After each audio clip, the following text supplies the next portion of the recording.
السلام علیکم ګران شاګردان ولاد ویک چې روغ جوړ باسي.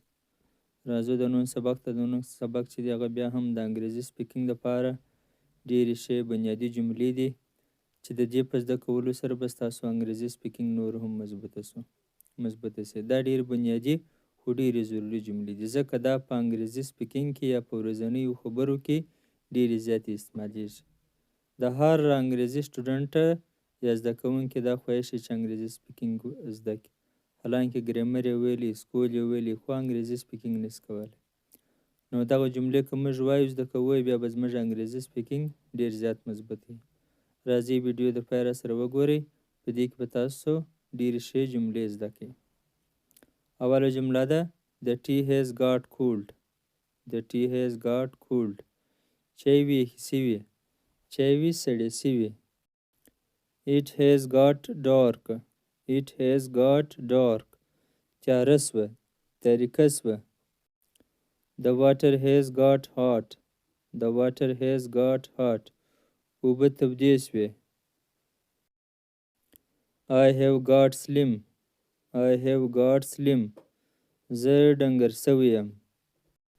He has got root. He has got root. یا رټ، دی بیا ادبه سوی دی.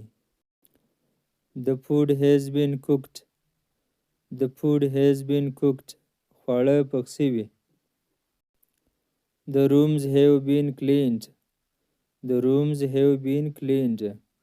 خونې صفا سوي، کمرې صفا سوي، پاک سوي. The bus has been left. دلته has زموږ څه پاته سوی نه دی لیکل سوی، دلته has راځي. بس وتلی یا تللی دی، بس روان سوی دی. The bus has been left.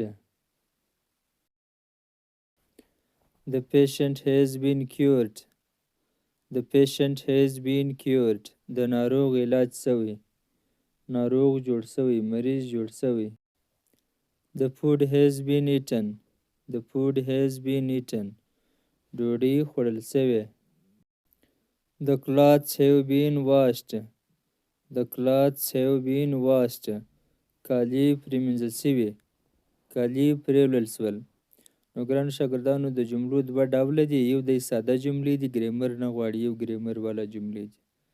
دا دواړه د سپیکینګ دپاره یي.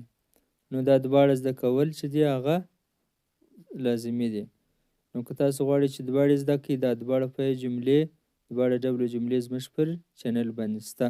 پر دا چینل ته یې کولی شئ چې ویې ګورئ. یو د ګرامر والا دی، د ټنسو والا دی. ټنسونه دا ګرده شته، یو دا رقم ساده جملې دي.